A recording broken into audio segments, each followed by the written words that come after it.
আল্লাহ পাক রব্বুল আলামিন বলেন, ফামা বাকাত আলাইহিমুস সামাউ ওয়াল আরদু ওয়ামা কানু মুনজরিন। আল্লাহু আকবার।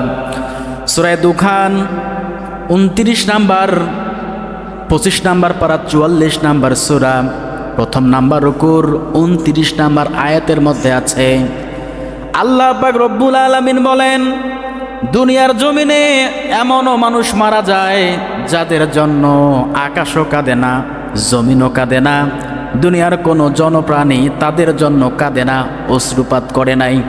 এহ কথা কার? আল্লাহ পাক বলছেন।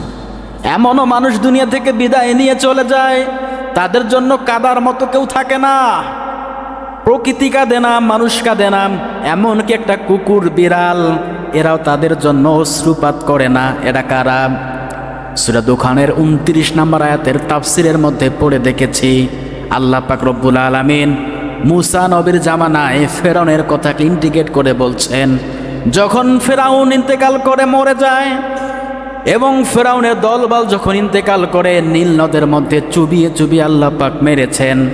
আল্লাহ পাক বলেন, নবীকে স্মরণ করে দিয়ে বলেন, নবী, দুনিয়ার জমিন থেকে এমন মানুষ বিদায় নিয়ে চলে যায় যাদের জন্য কেউ কান্নাকাটি করে না, আমার প্রকৃতিও কান্নাকাটি করে না, কেউ ওদের জন্য অশ্রুপাত করে নাই। ওরা হচ্ছে সেই সমস্ত নিকৃষ্ট মানের লোক। মূসা নবীর জামানার ঘটনা, অথচ আল্লাহ পাক রব্বুল আলামিন তার হাবিবকে কথাটা জানিয়ে দিচ্ছেন কেন? বাংলার জমিন এখন তালাশ করে আপনারা দেখবেন, একটা মানুষ মারা যায়, লক্ষ লক্ষ মানুষ তার জন্য চোখের পানি ফেলে। কথা বলেন ঠিক কিনা? চোখের পানি ফেলছে। ওই লোকটাকে আমি জীবনে দেখিও নাই, চিনিও না, কোনো সম্পর্ক নাই, কোনো লেনদেন নাই, তার বাড়ি কোথায়, আমার বাড়ি কোথায়, অথচ লোকটাই দুনিয়া থেকে বিদায় নিয়ে চলে গেল, আর তার জন্য আমি এখানে বসে চোখের পানি ফেলছি। কারণ কি? কারণ তো আছে নাকি? এই দিলের মধ্যে ভালোবাসায় পয়দা সৃষ্টি করে দিয়েছেন কে? আল্লাহ পাক সৃষ্টি করে দিয়েছেন। কারণ তাকে আমি ভালোবাসি, এমনি ভালোবাসি না, তাকে আমি ভালোবাসি ইসলামের জন্য। সেই লোকটা দুনিয়ার জমিনে ইসলামকে টিকিয়ে রাখার জন্য, বাঁচিয়ে রাখার জন্য যে খেদমতটা দিয়েছে, আর এই লোকটা আজকে দুনিয়া থেকে বিদায় নিয়ে চলে গেল।